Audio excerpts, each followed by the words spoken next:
नवंबर 2024, दिन मंगलवार, हिंदी तिथि चतुर्थी। और आइए बात करते हैं आज के मुख्य समाचार में। देश भर के दिन को वर्ल्ड सुनामी अवेयरनेस डे यानी कि विश्व सुनामी जागरूकता दिवस के रूप में मनाया जाता है। चलिए आगे बढ़े खबरों में। तो देखिए, पहली अच्छी खबर किसान भाई लोगों के लिए आ रही है। सरकार ने ई मार्केट प्लेस GEM पोर्टल पर 170 नई बीज श्रेणियां लॉन्च की हैं, जिससे कि किसानों के लिए बीज की कुशल खरीद को बढ़ावा मिलेगा। और इस बढ़ोतरी के साथ ही अब GEM पोर्टल पर लगभग 8000 बीज की किस्में उपलब्ध हो चुकी हैं, जिन्हें किसान भाई लोग खरीद सकते हैं। चलिए वहीं देखिए दोस्तों, हमारे देश के एक्सपोर्ट पर भी अच्छी खबर आ रही है। भारत से पेट्रोल, चीनी समेत कई क्षेत्रों में निर्यात बढ़ा है। पिछले 5 सालों में भारत दुनिया का तीसरा सबसे बड़ा निर्यातक देश बन चुका है। वहीं मैन्युफैक्चरिंग सेक्टर पर भी रिपोर्ट देखिए आप। बीते महीने अक्टूबर में भारत का मैन्युफैक्चरिंग क्षेत्र भी अच्छा उछाल में रहा। मजबूत मांग के बीच PMI 57.5 पर पहुंचा और भारत के विनिर्माण क्षेत्र में भी वृद्धि की रफ्तार में सुधार हुआ है। PMI के ये आंकड़े जारी हुए हैं, देख सकते हैं आप डिटेल भी। चलिए अगली खबर देखिए। सेबी ने वर्चुअल ट्रेडिंग और गेमिंग प्लेटफॉर्म के इस्तेमाल से निवेशकों को सतर्क किया। दरअसल मार्केट रेगुलेटर सेबी का कहना है कि अनऑथोराइज्ड स्कीम में निवेशकों का पार्टिसिपेशन उनके अपने रिस्क पर होगा। ऐसी स्कीम में इन्वेस्टर के पर्सनल और गोपनीय डेटा की भी शेयरिंग होती है और ऐसी स्कीम और प्लेटफॉर्म सेबी के पास रजिस्टर्ड भी नहीं होते हैं। तो अगर आप भी मार्केट में निवेश करते हैं तो जो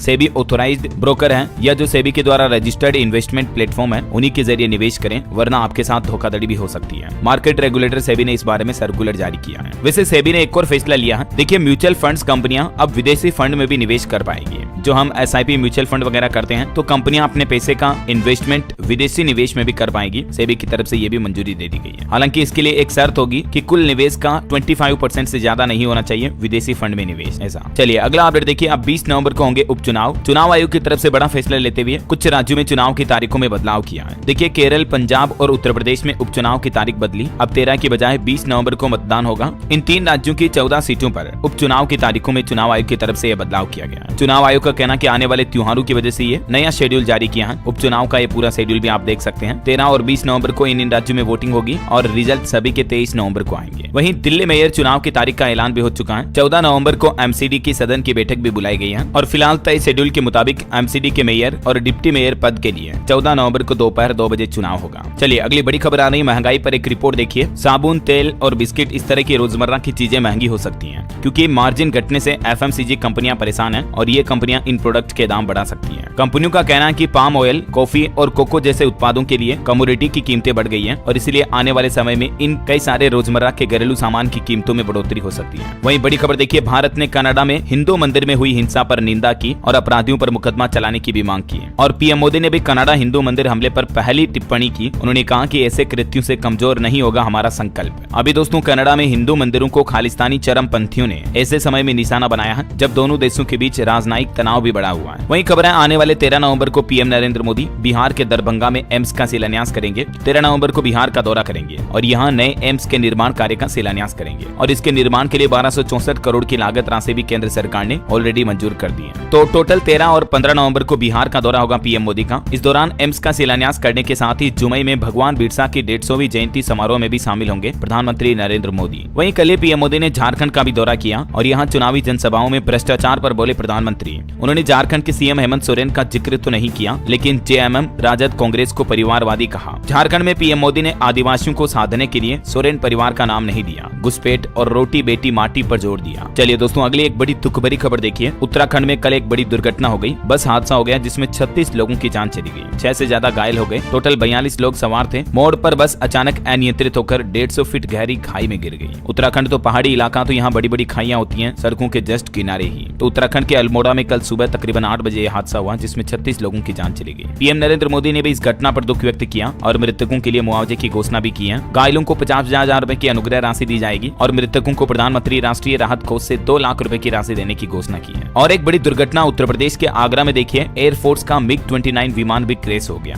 ग्वालियर से इसने उड़ान भरी थी और गिरते ही आग लग गई। हालांकि अच्छी बात ये रही दोस्तों कि इस विमान के क्रैश होने से पहले ही इसके जो पायलट थे सभी के सभी इजेक्ट हो गए, पैराशूट से नीचे कूद गए। और अंतर्राष्ट्रीय न्यूज पर भी एक बड़ी खबर देखिए। इंडोनेशिया में ज्वालामुखी विस्फोट से भी 10 लोगों की जान चली गई। 10 से ज्यादा भूकंप आए, कई घरों पर आग के गोले तक गिरे, 10,000 लोगों पर असर पड़ा। इंडोनेशिया के पूर्वी द्वीप फ्लोट्स में यह ज्वालामुखी विस्फोट हुआ। ये तो अच्छी बात है कि हमारे इधर तो इस तरह के ज्वालामुखी विस्फोट नहीं होते हैं, है ना। चलिए अगला अपडेट देखिए दोस्तों। पश्चिम बंगाल कोलकाता ट्रेनी डॉक्टर मामले पर खबर आ रही है कि आखिरकार 87 दिन बाद संजय पर आरोप तय हुए। हालांकि अभी भी आरोपी संजय का तो यही कहना है कि ममता सरकार मुझे फंसा रही है, मुझे मुंह बंद रखने को कहा गया। लेकिन पश्चिम बंगाल की शियालहद कोर्ट ने कोलकाता के आरजी कर कॉलेज मामले में अभी तक की जांच के मुताबिक संजय राउत के खिलाफ आरोप तय कर दिए हैं और 11 नवंबर से इस मुकदमे की रोजाना सुनवाई होगी। और दोस्तों आपको एक बड़ी सावधान करने वाली खबर बताता हूँ। देखिए गुजरात में ये घटना हुई। मध्य प्रदेश के 4 बच्चों की जान चली गई। सभी बच्चे एक ही परिवार के थे। हुआ कुछ यूं कि ये बच्चे कार में खेल रहे थे और खेलते वक्त कार का गेट लॉक हो गया और बंद कार थी तो बच्चों की दम घुटने से जान चली गई। अक्सर कई बार ऐसी घटनाएं देखने को मिलती है और ये लापरवाही सरासर परिवार वालों की है, क्योंकि बच्चों को कभी कार में अकेला छोड़ना ही नहीं चाहिए। और अगर बच्चे कार में खेल रहे हैं तो कार के गेट कांच जो है शीशे वो नीचे होने चाहिए, खुले हुए होने चाहिए, ताकि अगर कार लॉक भी हो जाए तो बच्चों का दम ना घुटे। समझ रहे हो? मतलब जिंदगी में कभी कभी छोटी छोटी लापरवाहियां बहुत बड़ा नुकसान कर जाती हैं, जिनकी भरपाई हम कभी नहीं कर पाते हैं। मिलता है तो सिर्फ पछतावा। इसलिए हमेशा हमें बच्चों को लेकर स्पेशल अलर्ट रहना चाहिए कि कहीं कोई दुर्घटना ना हो जाए क्या। तो पहले इन बातों का अगर ध्यान रखें तो ऐसी घटनाओं से बचा जा सकता है ना। चलिए अगली खबर देखिए। पराली जलाने के मामले को लेकर सुप्रीम कोर्ट में सुनवाई हुई और सुप्रीम कोर्ट ने पंजाब और हरियाणा सरकारों को पिछले 10 दिनों का आंकड़े देने के भी आदेश दिए। 14 नवंबर को दस्तावेज जमा होंगे इस मामले में। और दिल्ली में भी जो प्रदूषण काफी ज्यादा बढ़ गया दिवाली बाद, तो इस पर भी सुप्रीम कोर्ट ने दिल्ली सरकार से सवाल किया कि दिल्ली में पटाखे क्यों चले, जबकि पटाखों पर तो बैन था। सरकार और पुलिस एक सप्ताह में बताएं कि पटाखों पर बैन क्यों नहीं रहा। अगली दिवाली के लिए सरकार का क्या प्लान है, ये सुप्रीम कोर्ट ने कुछ सख्त सवाल किए दिल्ली सरकार से। देखते हैं अब दिल्ली सरकार इन पर क्या जवाब पेश करती है। फिलहाल देखिए अगली खबर। किसान आंदोलन पर अपडेट आ रहा है कि शंभू बॉर्डर खोलने को लेकर मीटिंग बेनतीजा रही। किसानों ने सुप्रीम कोर्ट की कमेटी के सामने 12 मांगे रखी। डल्लेवाल बोले कि भूख हड़ताल शुरू करूंगा। ये अभी भी किसान संगठनों की कुछ प्रमुख मांगे हैं। इन मांगों को पूरा करने के लिए अड़े हुए हैं किसान भाई लोग और इसलिए हरियाणा पंजाब के शंभू बॉर्डर पर तकरीबन फरवरी महीने से ही किसान भाई लोग बैठे हैं। ये बॉर्डर अभी भी बंद है। ये किसानों की मांगों की जानकारी आप थोड़ा सा वीडियो को पॉज करके देख लीजिएगा ना। चलिए अगली खबर देखिए। मध्य प्रदेश के थानों में मंदिर निर्माण पर रोक लगाई गई। हाईकोर्ट ने सरकार से सवाल पूछा, कहा कि किसके आदेश पर थानों में मंदिर बन रहे हैं। सीएस और डीजीपी को भी नोटिस जारी किया। वहीं देखिए दोस्तों एक अनोखी घटना। एमपी के शहडोल में जन्मे 2 शरीर दिल एक वाले जुड़वा बच्चे। मां बोली की शादी के 6 साल बाद हुए, फिर भी ऐसी संतानें हुई। डॉक्टर ने कहा कि 1 लाख बच्चों में ऐसा एक केस आता है जब बच्चे चिपके हुए पाए जाते हैं। आपने देखा होगा सोशल मीडिया पर कई बच्चे ऐसे होते हैं। इन बच्चों के पैर 4 हैं, सिर भी 2 हैं, पेट से दोनों बच्चे जुड़े हुए हैं। जुड़वा बच्चों का जन्म हुआ लेकिन बच्चे पूरे परिपक्व नहीं हो पाए, इस तरह से इनकी बॉडी चिपक गई। एमपी के शहडोल मेडिकल कॉलेज में ये मामला सामने आया। दरअसल जब मां के गर्भ में बच्चे जुड़वा होते हैं तो यूजुअली इस तरह के 5 केस हो सकते हैं। ये एक तरह का भ्रूण में डिसऑर्डर हो जाता है, इस वजह से बच्चे पूरे अलग होकर परिपक्व नहीं हो पाते हैं, है ना। चलिए अगली खबर देखिए दोस्तों। भारतीय लोगों को लेकर एक सर्वे रिपोर्ट सामने आ रही है कि भारतीयों को नेताओं पर सबसे ज्यादा भरोसा है, जबकि दुनिया में सेना से ज्यादा रेस्टोरेंट के वेटर भरोसेमंद माने जाते हैं। ग्लोबल ट्रस्ट वर्दी इंडेक्स 2024 की तरफ से आंकड़े जारी किए गए। इन आंकड़ों के मुताबिक भारत में डॉक्टर्स, टीचर्स पर आधे से भी ज्यादा लोगों को भरोसा है, जबकि दुनिया भर के लोगों को अपनी सेना से ज्यादा होटल रेस्टोरेंट के वेटर पर भरोसा होता है। मतलब देखिए आप लोगों की साइकोलॉजी की रिपोर्ट सामने आई है। और नेताओं मंत्रियों की बात करें तो दुनिया के दूसरे देशों के मुकाबले भारतीय लोगों को इन पर सबसे ज्यादा भरोसा है। ये सर्वे के कुछ डेटा भी आप देख सकते हैं। चलिए खेल जगत से जुड़ी अगली खबर देखिए। भारतीय विकेट कीपर रिद्धिमान साहा ने संन्यास का ऐलान किया। बोले कि ये रणजी सीजन मेरा आखिरी सीजन होगा। भारत के लिए इन्होंने 40 टेस्ट मैच खेले हैं। वहीं खबर है कि ऑस्ट्रेलिया ने पाकिस्तान को भी 2 विकेट से हराया। वनडे सीरीज में 1-0 की बढ़त बनाई। चलिए अगला अपडेट देखिए दोस्तों। जम्मू कश्मीर विधानसभा के पहले ही सत्र में हंगामा हुआ। पीडीपी विधायक ने 370 हटाने के खिलाफ प्रस्ताव पेश किया और भाजपा विधायकों ने इसका विरोध भी किया। और खबर है कि सरकार ने आरबीआई के डिप्टी गवर्नर पद के लिए भी आवेदन आमंत्रित किए। माइकल देवव्रत पात्रा की जगह अब नई नियुक्ति होगी रिजर्व बैंक के डिप्टी गवर्नर के लिए, क्योंकि उनका कार्यकाल 14 जनवरी 2025 को समाप्त हो रहा है। और खबर है अंतर्राष्ट्रीय सोलर अलायंस की शुरुआत हुई। फ्रांस को 2 सालों के लिए मिलेगी इसकी अध्यक्षता की जिम्मेदारी। अंतर्राष्ट्रीय सोलर अलायंस के वर्तमान अध्यक्ष केंद्रीय मंत्री प्रहलाद जोशी ने कहा कि भारत सौर ऊर्जा को आगे बढ़ाने में लगातार लगा हुआ है। प्रधानमंत्री नरेंद्र मोदी ने भी नीतिगत निर्णय लेकर देश के तमाम क्षेत्रों में सौर ऊर्जा को बढ़ावा देने का काम किया है। और अभी फिलहाल इस बैठक में फ्रांस से अंतर्राष्ट्रीय सोलर अलायंस का नया अध्यक्ष चुना गया है। करंट अफेयर्स के हिसाब से इंपोर्टेंट है, ध्यान रखिएगा ना। चलिए अगला अपडेट है दोस्तों। आने वाले छठ पूजा त्योहार में शामिल होंगे 15 करोड़ से भी ज्यादा लोग। 96 घंटे में होगा 12,000 करोड़ रुपए का कारोबार। केट की तरफ से यह अनुमान लगाया गया है। इस वर्ष छठ पूजा छठ महापर्व पर भी देश भर में लगभग 12,000 करोड़ का व्यापार होने की संभावना है। और वहीं घूमने फिरने वाले लोगों के लिए अच्छी खबर आ रही है। थाईलैंड जाने की सोच रहे भारतीयों के लिए खुशखबरी। थाईलैंड देश ने अनिश्चित काल के लिए मुफ्त वीजा की नीति को आगे बढ़ा दिया। वैसे तो अभी थाईलैंड में मुफ्त वीजा यानी फ्री वीजा नीति 11 नवंबर 2024 तक खत्म होने वाली थी, लेकिन थाईलैंड ने अपने पर्यटकों को ध्यान में रखते हुए ये फैसला लिया है और अभी आप थाईलैंड में आगे भी बिना वीजा के घूमने फिरने जा सकेंगे, है ना। मौसम वैज्ञानिकों द्वारा चिंताजनक रिपोर्ट आ रही है कि जलवायु परिवर्तन की वजह से हिंद और प्रशांत महासागर क्षेत्रों में मौसम के तीखे तेवर देखने को मिले हैं। पता चला कि हीट वेव ज्यादा बारिश होने का कारण है। इस साल आपको पता होगा वर्षा ऋतु में भी अच्छी खासी बारिश हुई, कई जगहों पर बाढ़ भी आई। तो इन सब के पीछे हीट वेव, जलवायु परिवर्तन मुख्य कारण है। कुछ राज्यों के हालात देखिए आप। झारखंड में ठंड ने दी दस्तक, कोहरा छाना भी शुरू हो चुका है। प्रदेश में 9 नवंबर तक छाए रहेंगे बादल भी। उत्तराखंड में भी चमोली, बागेश्वर और पिथौरागढ़ में हल्की बारिश के आसार हैं। 10 जिलों में अगले 5 दिन मौसम शुष्क रहेगा और भी अगले 24 घंटों के दौरान मौसम की संभावित गतिविधियां क्या रह सकती हैं, तो कुछ इन राज्यों में हल्की फुल्की मध्यम बारिश हो सकती है। ओके, और सराफा बाजार पर नजर डालें तो देखिए आप, सोना 1300 रुपए गिर कर 81,100 रुपए प्रति 10 ग्राम पर बंद हुआ। चांदी में भी 4600 रुपए की तगड़ी गिरावट देखी गई और अभी चांदी का रेट 94,900 रुपए प्रति किलो पर पहुंच गया है। वैसे रिपोर्ट्स के मुताबिक सोने के मुकाबले भी चांदी में बेहतर प्रदर्शन देखने को मिला। निवेशकों के हिसाब से देखा जाए तो पिछले साल के मुताबिक अभी चांदी 40% से भी ज्यादा रिटर्न दे रही है इन्वेस्टमेंट के हिसाब से, है ना। और चलिए मार्केट के कुछ अपडेट भी देख लेते हैं फटाफट से। शेयर बाजार में तो आजकल हाहाकार सा मचा हुआ है। 1400 अंकों की गिरावट ने निवेशकों की उम्मीदों को बड़ा झटका दिया। कल भी मार्केट में काफी ज्यादा गिरावट देखी गई। सेंसेक्स 1000 अंक लूट का, निफ्टी भी गिरा। भारत के टॉप 30 कंपनियों में से 25 में शेयरों में गिरावट देखी गई। कुछ कंपनियों के नतीजे भी जारी हुए हैं। IRCTC के Q2 के रिजल्ट देखिए। सितंबर तिमाही में नेट प्रॉफिट और रेवेन्यू में बढ़ोतरी हुई है। IRCTC का मुनाफा दूसरी तिमाही में लगभग 4.5% बढ़ा। 300 करोड़ से ज्यादा की कमाई हुई कंपनी को रेवेन्यू भी 7% बढ़ा। तो इसके स्टॉक पर जरूर आप नजर रखें।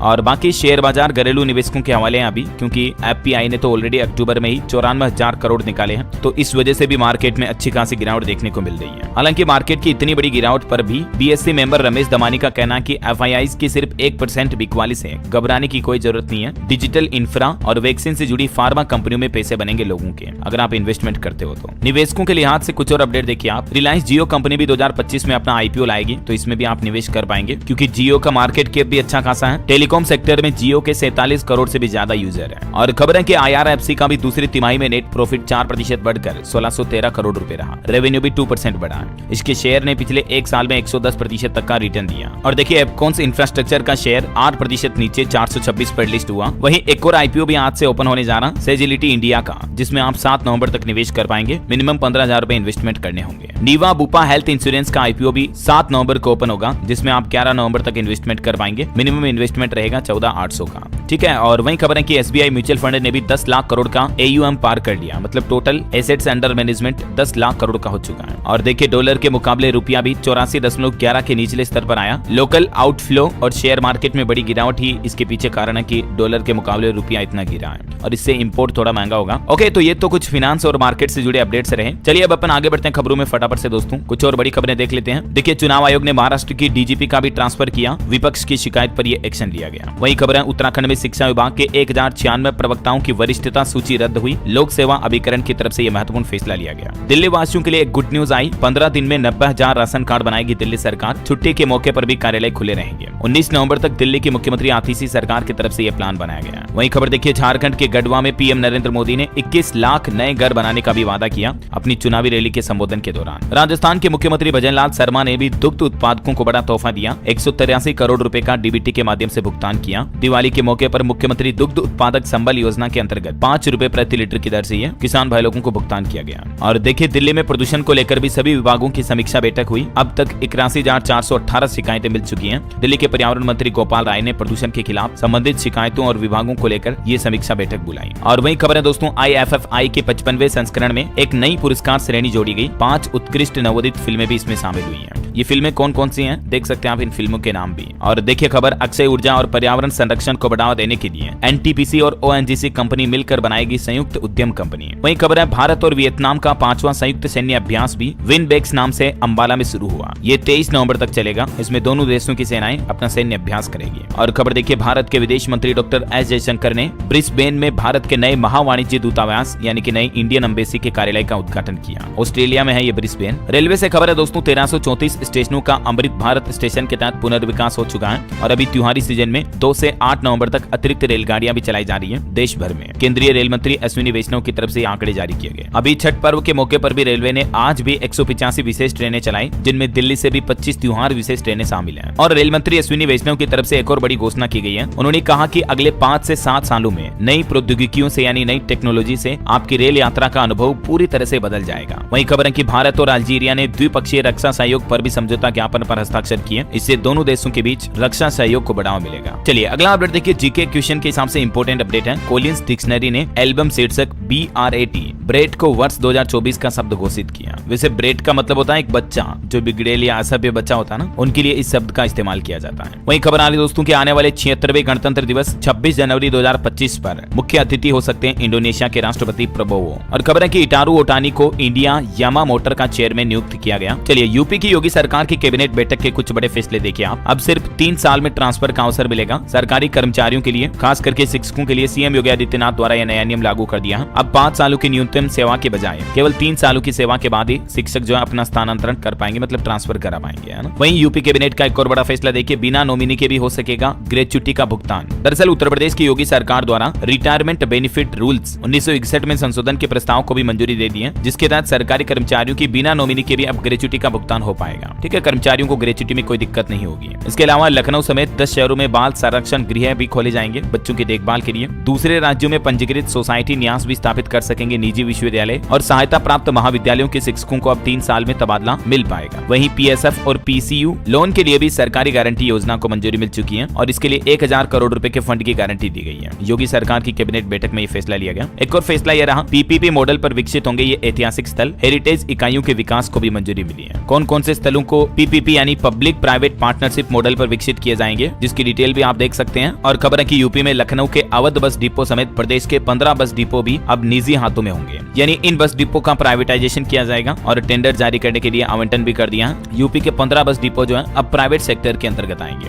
कौन कौन से डिपो का प्राइवेट किया गया देख सकते हैं आप जानकारी भी। इसके अलावा दोस्तों यूपी में विदेशी निवेश को बढ़ाने के लिए योगी सरकार ने एक नई पहल की है। FDI पॉलिसी में भी एक संशोधन किया है, जिससे कि क्या कि बाहर की ज्यादा से ज्यादा कंपनियां जो है उत्तर प्रदेश में अब इन्वेस्टमेंट कर पाएंगी, अपने प्लांट वगैरह मैन्युफैक्चरिंग यूनिट खोल पाएगी, है ना। तो ये तो कुछ बड़े प्रमुख फैसले रहे, और भी यूपी कैबिनेट में कुल 27 प्रस्तावों को मंजूरी मिली है। ठीक है, डिटेल जानकारी मैं आपको DLS न्यूज चैनल पर अलग से बता दूंगा। फिलहाल अपन आगे बढ़ते हैं दोस्तों खबरों में। तो देखिए आप, टेक ईगल कंपनी ने 8 राज्यों में हेल्थ केयर इंस्टीट्यूशंस के साथ पार्टनरशिप की है। दवा टीके की डिलीवरी के लिए ड्रोन हब भी लॉन्च किया गया है। वहीं 2000 रुपए के नोटों पर RBI द्वारा आंकड़ा जारी किया गया। 98% नोट बैंकों के पास वापस आ चुके हैं। 6970 करोड़ रुपए के नोट अभी भी लोगों की जेब में है। वहीं देखिए ई कॉमर्स कंपनियों ने त्योहारी सीजन में अच्छी खासी कमाई की। रिपोर्ट आ रही है कि अमेजोन की सेल में इस बार 140 करोड़ ग्राहक आए। पुराने सारे रिकॉर्ड टूट गए और इनमें भी 85% लोग मेट्रो शहरों से बाहर के हैं। मतलब देखा जाए दोस्तों तो छोटे शहर और गाँव के लोग भी आजकल ऑनलाइन शॉपिंग करने लगे हैं। फेस्टिव सीजन में ई कॉमर्स कंपनियों ने 1 लाख करोड़ से भी ज्यादा की कमाई की। अभी जो दिवाली धनतेरस के मौके पर अमेजोन फ्लिपकार्ट की सेल वगैरह जो आई थी ना, इसमें अच्छी खासी कमाई हुई है। वहीं रेल यात्रियों के लिए एक बड़ा अपडेट देखिए, टिकट बुकिंग से लेकर ट्रेन के स्टेटस चेक करने और खाने तक सब कुछ अब आप रेलवे के एक ही मोबाइल ऐप से कर पाएंगे। भारतीय रेलवे की तरफ से एक सुपर ऐप लॉन्च किया जाएगा। ये सुपर ऐप दिसंबर 2024 के अंत तक लॉन्च किया जाएगा, यानी 2025 से ही आप इसका फायदा पूरा ले पाएंगे। इस ऐप के जरिए ट्रेन टिकट की बुकिंग करना हो, या प्लेटफॉर्म पर ट्रेन की जानकारी प्राप्त करनी हो, या रेलवे में खाने का मेन्यू देखना हो, सब कुछ आपको ऑल इन वन ऐप पर मिल जाएगा। रेलवे इस तरह का सुपर ऐप ला रहा है, जिनमें आप ट्रेनों को ट्रैकिंग भी कर पाएंगे, और रेलवे से जुड़ी कोई शिकायत भी है दोस्तों तो भी आप उसी ऐप के माध्यम से कर पाएंगे, है ना। वहीं देखिए अगला अपडेट, ICC ने अगले 5 सालों के लिए एक बड़ा ऐलान किया। 2027 में पहली बार खेला जाएगा ये टूर्नामेंट भी। ICC यानी कि इंटरनेशनल क्रिकेट काउंसिल की तरफ से घोषणा की गई है कि साल 2025 में ICC महिला क्रिकेट वर्ल्ड कप की शुरुआत भी होगी।